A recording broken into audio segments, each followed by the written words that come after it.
Hello বন্ধুরা, আজ চলুন ডায়াবেটিস এবং হাঁটু প্রতিস্থাপন নিয়ে কথা বলি।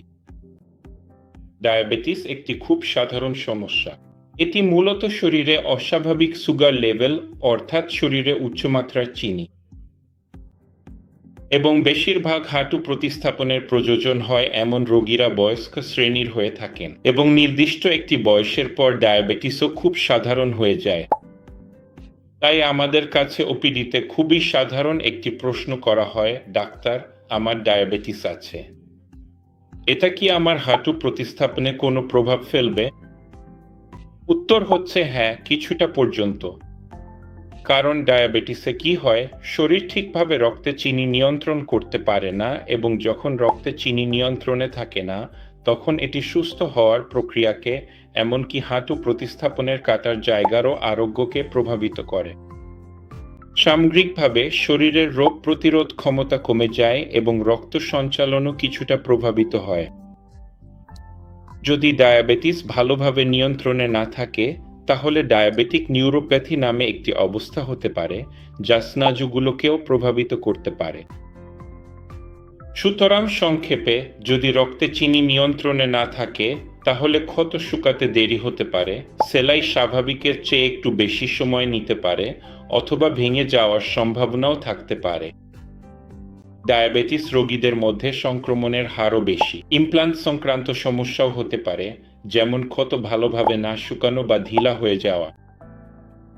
এবং ডায়াবেটিস বেড়ে গেলে অবশ্যই আরও জটিলতা দেখা দিতে পারে, যেমন রক্ত জমাট বাঁধা, মূত্রনালীর সংক্রমণ, অথবা কিডনি বা হৃদয় সংক্রান্ত সমস্যার ঝুঁকি বেড়ে যাওয়া। কিন্তু এসব নিয়ে চিন্তা করার কিছু নেই, কারণ আমাদের সেন্টারে যখনই আমরা কোনো রোগীর হাঁটু প্রতিস্থাপনের জন্য প্রস্তুতি নিই, তখন আমরা নিশ্চিত করি যে অপারেশনের আগে, অপারেশনের সময় এবং অপারেশনের পরেও ডায়াবেটিস যথাযথভাবে নিয়ন্ত্রণে আছে। সাধারণত আমরা সেই রোগীর HbA1c লেভেল মাপি। HbA1c একটি রক্ত পরীক্ষা, যা আমাদের সেই নির্দিষ্ট রোগীর গত 3 মাসের রক্তে চিনির নিয়ন্ত্রণ সম্পর্কে জানা। আমাদের লক্ষ্য থাকে এটি 7.5 এর নিচে রাখা। আপনি যদি এটি 6 এর কাছাকাছি রাখতে পারেন, তাহলে বুঝতে হবে নিয়ন্ত্রণ খুবই ভালো। তবে বেশিরভাগ ক্ষেত্রেই যদি এটি 7.5 এর আশেপাশে থাকে এবং সেই সময়ে রক্তে চিনি ভালোভাবে নিয়ন্ত্রিত থাকে, তাহলে আমরা রোগীকে অপারেশনের জন্য নিয়ে নিই। আমাদের সঙ্গে বিশেষজ্ঞ এন্ডোক্রিনোলজিস্ট, ডায়াবেটোলজিস্ট এবং চিকিৎসকদের একটি নিবেদিত দল রয়েছে। এছাড়াও অপারেশনের আগে আমরা আপনার রক্তে চিনির মাত্রা পরীক্ষা করব। অপারেশনের সময় বিশেষজ্ঞ অ্যানেস্থেসিওলজিস্টদের একটি দল অপারেশনের সময় আপনার রক্তে চিনির মাত্রা সমন্বয় ও নিয়ন্ত্রণ করবে, এবং অপারেশনের পরেও আপনি দক্ষ এন্ডোক্রিনোলজিস্ট, ডায়াবেটোলজিস্ট বা চিকিৎসকের তত্ত্বাবধানে থাকবেন রক্তে চিনি নিয়ন্ত্রণের জন্য। তাই রোগীদের জন্য একটি পরামর্শ হচ্ছে, অপারেশনের আগে অবশ্যই আপনার HbA1c এবং রক্তে চিনি নিয়ন্ত্রণ পরীক্ষা করে আসবেন। আপনার ডাক্তার যে ইনসুলিন বা ডায়াবেটিসের ওষুধ দিয়েছেন, তা নিয়মিতভাবে গ্রহণ করবেন। আপনাকে স্বাস্থ্যকর খাবার খেতে হবে। স্বাস্থ্যকর খাওয়া মানে হচ্ছে অপারেশনের কিছুদিন আগে কম চিনি যুক্ত খাবার খেতে হবে এবং নিয়মিত ব্যায়াম করতে হবে।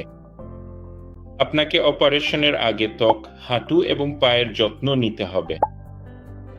এবং যখনই আপনি হাঁটু প্রতিস্থাপনের জন্য ডাক্তারের কাছে আসবেন, তখন অবশ্যই আপনার ডায়াবেটিসের সর্বশেষ প্রেসক্রিপশন নিয়ে আসবেন, যেটা আপনার ডায়াবেটোলজিস্ট বা চিকিৎসক দিয়েছেন। এছাড়াও আপনার সাম্প্রতিক করা সর্বশেষ HbA1c রিপোর্ট সঙ্গে নিয়ে আসা উচিত। সংক্ষেপে বললে, সুগার বা ডায়াবেটিস হাঁটু প্রতিস্থাপন সার্জারির সময় আমাদের জন্য একটি চ্যালেঞ্জ হতে পারে, কিন্তু আমাদের সেন্টারে আমরা অতিরিক্ত সতর্কতা অবলম্বন করি যাতে উচ্চ রক্তের শর্করার কারণে কোনো জটিলতা না ঘটে যখন আমরা হাঁটু প্রতিস্থাপন করি। এর জন্য আমাদের সঙ্গে রয়েছে বিশেষজ্ঞ এন্ডোক্রিনোলজিস্ট, ডায়াবেটোলজিস্ট, অ্যানেস্থেসিওলজিস্ট এবং চিকিৎসকদের একটি দক্ষ টিম। তারা আপনার হাঁটু প্রতিস্থাপন সার্জারির আগে, সার্জারির সময় এবং সার্জারির পরেও আপনার সুগারের ভালোভাবে যত্ন নেন। ধন্যবাদ।